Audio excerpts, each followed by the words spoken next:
2026 সালের ফেব্রুয়ারির নির্বাচনে সাংবিধানিক কোনো আইন বা কোনো ভিত্তি নেই। জুলাই সনদের আইনি ভিত্তি দেওয়ার জন্য প্রয়োজন হচ্ছে গণভোট। রাজপথে জামাত ইসলামী সহ 8টি সমমনা দল, ইসলামী রাজনৈতিক দল, দেশপ্রেমিক দল আমরা আন্দোলন করে বলেছিলাম অবিলম্বে জুলাই সনদের আইনি ভিত্তি দেওয়ার জন্য জুলাই সনদের একটি আদেশ জারি করুন। সেটার আইনি ভিত্তি দেওয়ার জন্য গণভোটের তারিখ জাতীয় নির্বাচনের আগের দিন, তারপর জাতীয় নির্বাচন করুন। ভেবেছিলাম প্রধান উপদেষ্টা অল্প সময়ের মধ্যে জাতির কাছে সমাধান পেশ করবেন। উচিত ছিল ঐক্যমত্য কমিশনের এই ব্যাপারগুলো সুরাহা করে যাওয়া, কিন্তু রাজনৈতিক দলগুলোর মনে ভিন্ন মতকে তিনি ঐক্যমত্যে পরিণত করতে না পেরে তিনি এটা প্রধান উপদেষ্টার কাছে ছেড়ে দিয়ে চলে গেলেন। প্রধান উপদেষ্টা গত কালকে জাতির উদ্দেশ্যে তিনি ভাষণ দিয়েছেন দুপুর 2:30টার পর।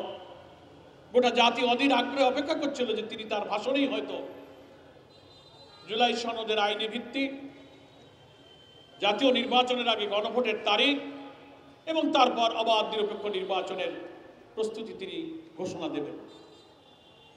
তিনি ভাষণে কি বক্তব্য দিয়েছেন আপনারা সবাই সেখানে শুনেছেন এবং দেখেছেন। তিনি ভাষণে জুলাই জাতীয় সনদ সংবিধান আদেশ তিনি জারি করেছেন, সাথে সাথে গতকালকে সেই আদেশটা গেজেট প্রকাশিত হয়েছে। যদিও সেই আদেশে কয়েকটি নোট অফ ডিসেন্টকে তিনি তার বাইরে রেখেছেন, তবুও আমরা এই জুলাই সনদকে মেনে নিয়েছি। আমরা জামাত ইসলামী জুলাই সনদে স্বাক্ষর করেছি, কিন্তু উল্লেখযোগ্য অনেকগুলো বিষয় জুলাই সনদে স্থান পাওয়াতে আমরা এই জুলাই সনদটাকে ইতিবাচকভাবে দেখেছি।